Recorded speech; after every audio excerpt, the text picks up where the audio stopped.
নমস্কাৰ বন্ধু বান্ধৱীসকল, আপোনালোকক স্বাগতম জনাইছোঁ মোৰ অন্য এটা ভিডিঅ'লৈ। আপোনালোকে চাই আছে দুটিমান একেলগে। বৰ্তমান আপোনালোকৰ ভালে চাগে, মোৰো অলপ ভালেই বাৰু। আজি প্ৰসংগ এটা লৈ আহিছোঁ, যিটো প্ৰসংগ খুব চৰ্চিত হৈ আছে, চুমি আৰু বিশালৰ।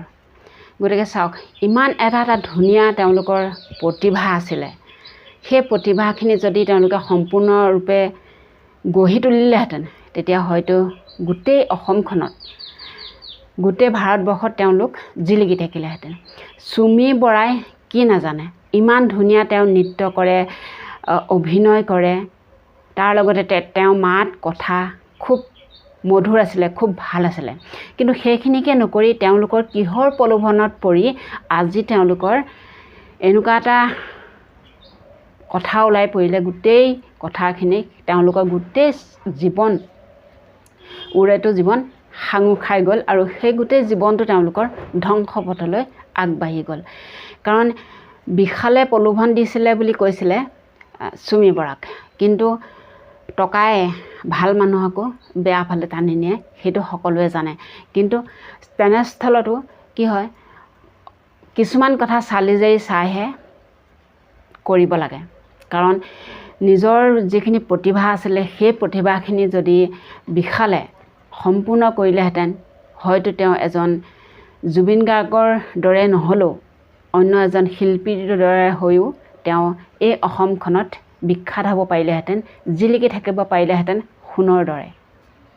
কিন্তু সেইখিনিকে নকৰি তেওঁ ইমানেই টকাৰ লোভত নামি গ'ল, যিটো ৰূপত তেওঁ এতিয়া থানাৰ ভিতৰত, জেলৰ ভিতৰত কটাবলগীয়া হৈছে। এখন শুকান ৰুটি খাই, কেইটামান ভাত খায় আৰু অকণমান দাইলৰ পানী খায়।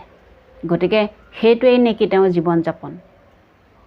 কিন্তু সেইখিনিকে যদি নকৰি, টকাৰ লোভত নপৰি তেওঁ যদি এটা সুন্দৰ জীৱন যাপন কৰিম বুলি ভাবিছিল, তেনেহ'লে তেওঁ নিজৰ প্ৰতিভা যোগেৰে যদি আগবাঢ়ি গ'লহেঁতেন, হয়তো আজি জেলৰ ভাত নাখায় তেওঁ ক'ৰবাত নহয় ক'ৰবাত দৰ্শকৰ আগত তেওঁ গান পৰিৱেশন কৰিব পাৰিলেহেঁতেন, সকলোৱে হাত চাপৰি বজালেহেঁতেন, বা সেই সময়টো, সেই মধুৰ সময়টো কিমান ভাল লাগিলেহেঁতেন তেওঁৰ কাৰণে বা তেওঁৰ ঘৰৰ পৰিয়ালৰ কাৰণে, কিমান ভাল এটা সময় হ'লহেঁতেন।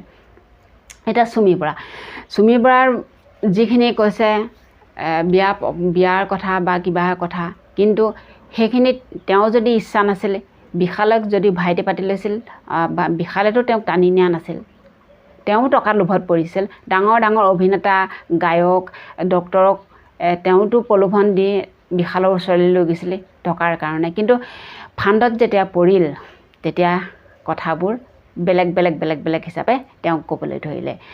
ইমান এটা লাখ টকীয়া আঙুঠি, হীৰাৰ আঙুঠি লুকাই থ'লে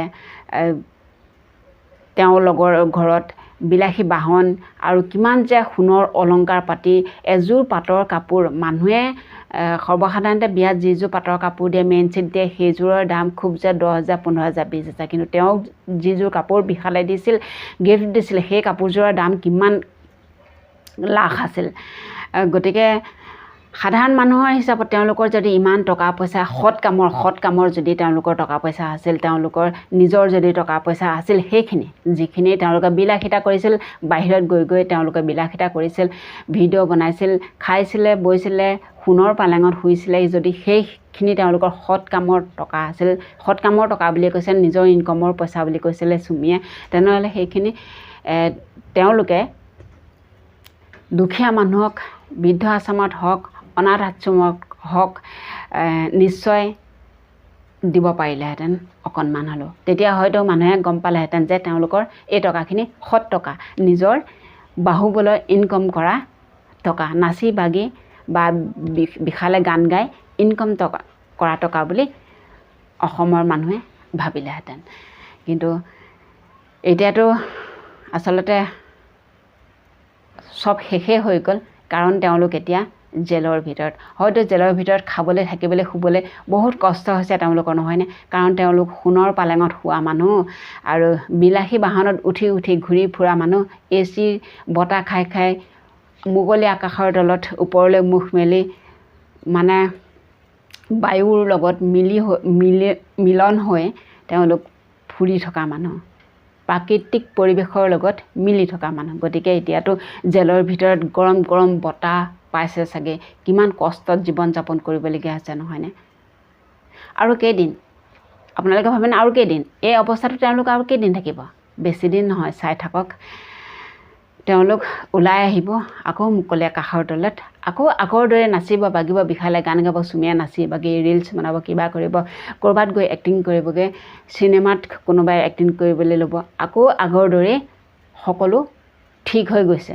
চাই থাকক, কাৰণ এনেকুৱাবোৰ দেখাই গৈছে যে যিমানেই বেয়া অপৰাধী নহওক, যিমানেই দুৰ্নীতি কৰা মানুহ নহওক, যিমানেই মানুহ কাটা মৰা, যিমানেই হত্যাকাৰী নহওক কিয়, 6 মাহ 2 বছৰ 3 বছৰ জেলত থকাৰ পাছত পুনৰ মুকলি আকাশৰ তলত মুকলি মনেৰে বিচৰণ কৰিব পাৰিছে, নহয় জানো?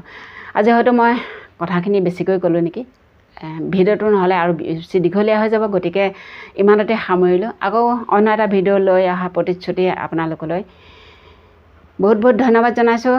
আপোনালোকৰ বহুমূলীয়া সময়খিনি মোৰ ভিডিঅ' চাই দিয়াৰ কাৰণে।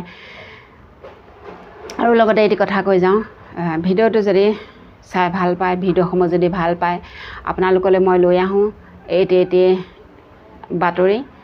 গতিকে যিবোৰ বাতৰিৰ পৰা আপোনালোকে কিছুমান জানিব পাৰিব, কিছুমান বুজিব পাৰিব। যদি ভিডিঅ'সমূহ চাই ভাল লাগে তেনেহ'লে লাইক কমেণ্ট শ্বেয়াৰ কৰি দিব, আৰু লগতে মোৰ চেনেলটি ছাবস্ক্ৰাইব কৰি আগবাঢ়ি যোৱাত সহায় কৰিব বুলি আশা ৰাখিলোঁ। আজিলৈ আহিলোঁ তেনেহ'লে, নমস্কাৰ।